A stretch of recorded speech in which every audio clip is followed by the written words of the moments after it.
کے اندر مشہور ہے، جس کو کہتے ہیں صابر پاک۔ ارے وہ صابر پاک کلیری وہ ہیں کہ جن کا جلال پوری دنیا کے اندر مشہور ہے، اللہ کے وہ ولی ہیں کہ جن کا جلال پوری دنیا کے اندر مشہور ہے، ایسے اللہ کے مقرب بندے ہیں۔ اللہ اکبر کبیرہ۔ یہی شمس الدین ترک پانی پتی ہے، ایک دن حضور صابر پاک سے سوال کر دیتے ہیں کہ حضور مجھے سمجھ میں نہیں آتا کہ بقا کسے کہتے ہیں اور فنا کسے کہتے ہیں، حضور آپ بتائیں تو صحیح کہ فنا کسے کہتے ہیں اور بقا کسے کہتے ہیں۔ حضور صابر پاک نے ارشاد فرمایا اے شمس الدین وقت آنے پر بتا دوں گا کہ فنا کسے کہتے ہیں اور بقا کسے کہتے ہیں۔ تو میرے حضور غوث پاک نے ارشاد فرمایا جب آپ کی وصال کا وقت قریب آیا تو آپ نے شمس الدین ترک پانی پتی کو بلایا اور بلانے کے بعد میں ارشاد فرماتے ہیں اے شمس الدین جب ہمارا وصال ہو جائے تو ہمیں غسل دینے کی ضرورت نہیں ہے، کفن دینے کی ضرورت نہیں ہے، اور ہمیں ہمارا حجرہ بند کر دینا سب غیب سے ہو جائے گا،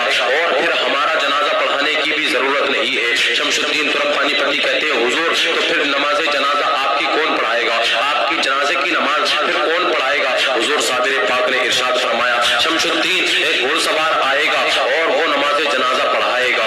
اللہ اکبر کبیرہ۔ جب صابر پاک کا وصال ہو گیا تو پھر لوگوں نے دروازے کو بند کر دیا، کمرے کے اندر آپ کے حجرے میں جب آپ تھے تو آپ کے حجرے کے دروازے کو بند کر دیا گیا۔ لوگوں نے جب دروازہ بند کر دیا تو اندر سے غسل کے پانی کے چھلکنے کی آوازیں آنے لگی، پانی کے گرنے کی آوازیں آنے لگی، پانی کے گرنے کی آوازیں آ رہی تھی، پانی کے چھلکنے کی آوازیں آ رہی تھی۔ جب آوازیں آنی بند ہو گئی، پانی کے گرنے کی آوازیں آنی جب بند ہو گئی تو لوگوں نے جب دروازہ کھولا، جب دروازے کو کھولا تو دیکھتے ہیں حضور صابر پاک کفن کے اندر موجود ہے۔ اللہ اکبر کبیرہ۔ آپ کے جسم انور پر کفن موجود ہے اور آپ کفن کے اندر لپٹے ہوئے ہیں۔ اللہ اکبر کبیرہ۔ یہ صابر پاک کی شان ہے، یہ حضور صابر پاک ہے، یہ اللہ کے ولی ہے۔ اللہ اللہ۔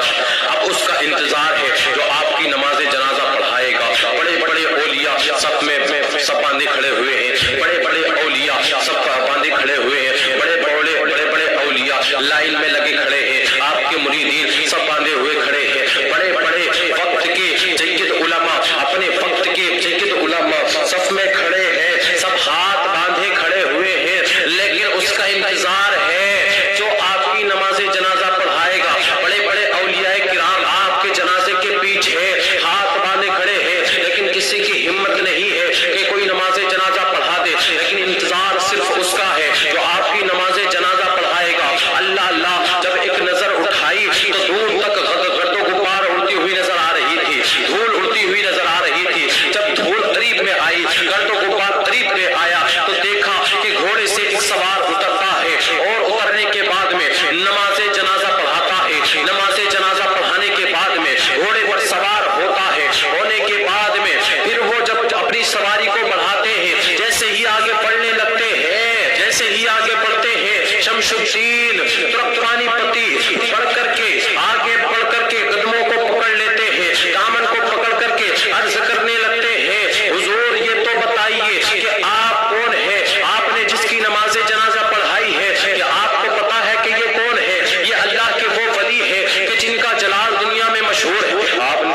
غیاث الدین تو بھول